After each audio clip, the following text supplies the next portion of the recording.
Hello everyone and welcome back to my channel. Today is part 2 of the alphabet child murders, and it's the mini series, and I'm so excited about this yet again. And I'm going to talk about the second victim of this horrific crimes. If you have not seen part 1, please go ahead and click the link in my bio to watch the first part so you guys are not lost.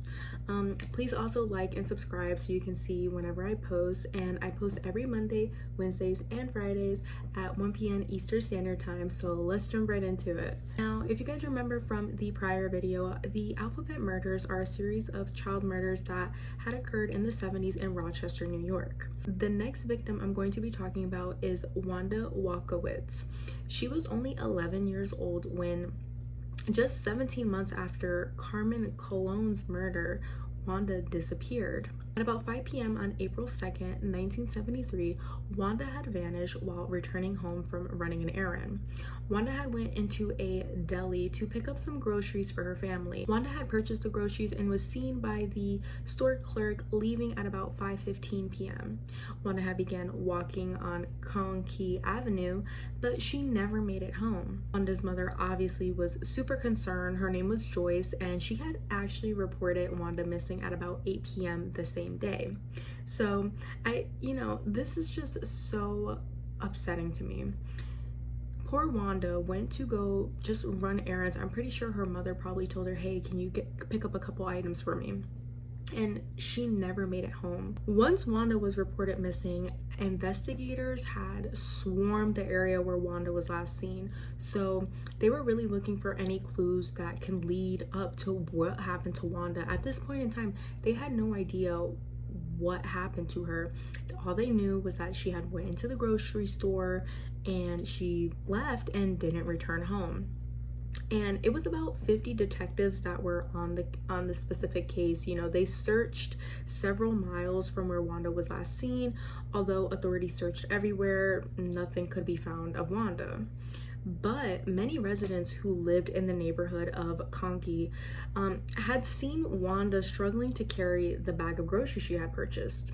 She had been walking down the North B Avenue, and actually 3 young witnesses even remember seeing Wanda leaning up against the fence so she could improve her grip of the bag that she was carrying because it was super heavy for her. While Wanda was doing this, the witnesses noted that there was a brown vehicle that had drove past Wanda at that time. Now, the witnesses didn't really pay much attention to it because obviously they're just thinking that the car is passing by. But later on in the investigation, this brown car would become apparent that it had something to do with Wanda's disappearance. After scouring the neighborhood for Wanda's whereabouts, nothing was found, so the investigators obviously called it a night. But the next day, when the investigation began to assume again, at about 10:15 a.m., a police officer found Wanda's body fully clothed. She was found discarded at a hillside base, which was on the road to State Route 104 in Webster, which was just 7 miles away from Rochester. It was also made apparent that her body was thrown from a moving vehicle, with her body rolling down the embankment. Obviously, after she was found, an autopsy immediately ensued to figure out what happened to Wanda, how did she die, and what was done to her. And when they conducted this autopsy, it was revealed that Wanda had been assaulted and strangled from behind with a ligature, just the same way as Carmen was. The weapon that they thought was most likely used was a belt. There were several defense wounds, which indicated that Wanda had fought back her attacker. And it was also noted as well that her body had been redressed after death. Now, this is a little bit different from Carmen's case because Carmen was found fully nude.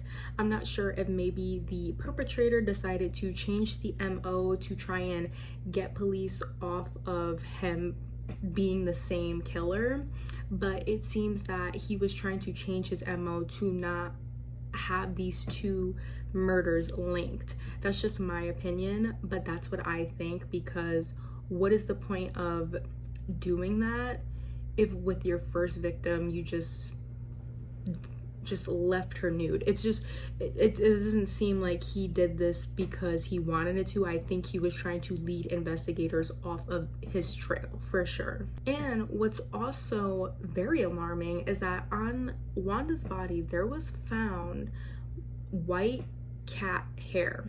Now, Wanda did not own any pets at all, and her family had no pets, no nothing. So this is obviously a sign that the perpetrator most likely has a white cat. Obviously, when the case with Carmen, there was no cat hair found on her.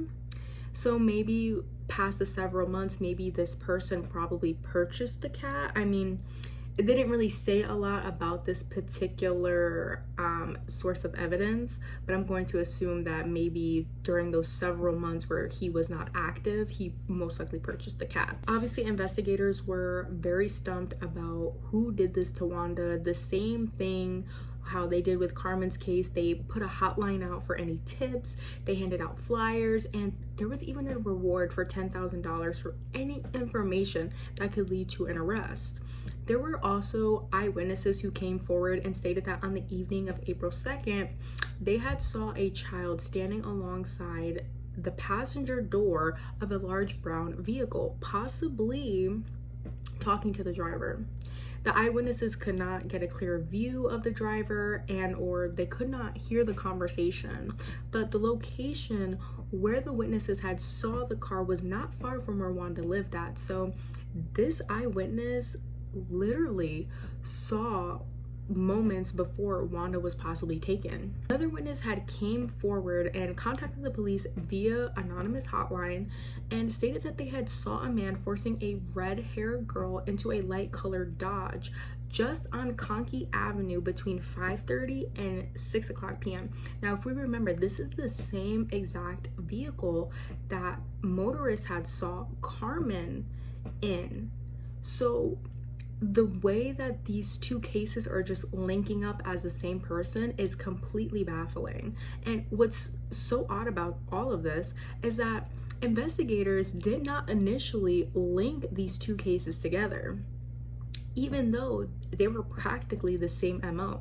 The only difference was that Wanda had been redressed and she had that white cat hair on her, but everything was the same MO. Wanda's double initials WW, Carmen CC, and they were both within the same age range. They're both adolescent girls. How investigators did not link these two together, I would never understand that. I mean, the MO is literally there. But even so, with all of these tips coming forward, there was no suspects for Wanda's murder, nor was there any suspects for Carmen's murder. And you know, it came to the point where on September of 1973, a local news network called WOKR had ran a story on Wanda's case in hopes of getting any information concerning her murder. There were about 200 calls that came in, and yet nothing led to the discovery of her killer. Now, this is the same exact thing that happened with Carmen, and it doesn't seem like the killer is very stealthy. I feel like he's kind of a messy killer. I mean, they did find DNA on both Carmen and Wanda, but yet they still don't have enough to figure out who did this. And it's almost like so many eyewitnesses have seen this person, and yet there's still not enough information on them. So it's just so unfortunate. Again, like I said, these are young girls just going about their daily lives, and someone was out there preying on them. But anyways, guys, let me know what you guys think about this case. Part 3 is coming out on Monday, and I hope you guys are staying tuned for that, because that particular victim had led to a large discovery, and she is the last victim. And unfortunately, again, this case still remains unsolved. But let me know what you guys think down below. Please comment your thoughts. Have you guys heard of this case? What are your theories? Thank you guys so much, and stay tuned.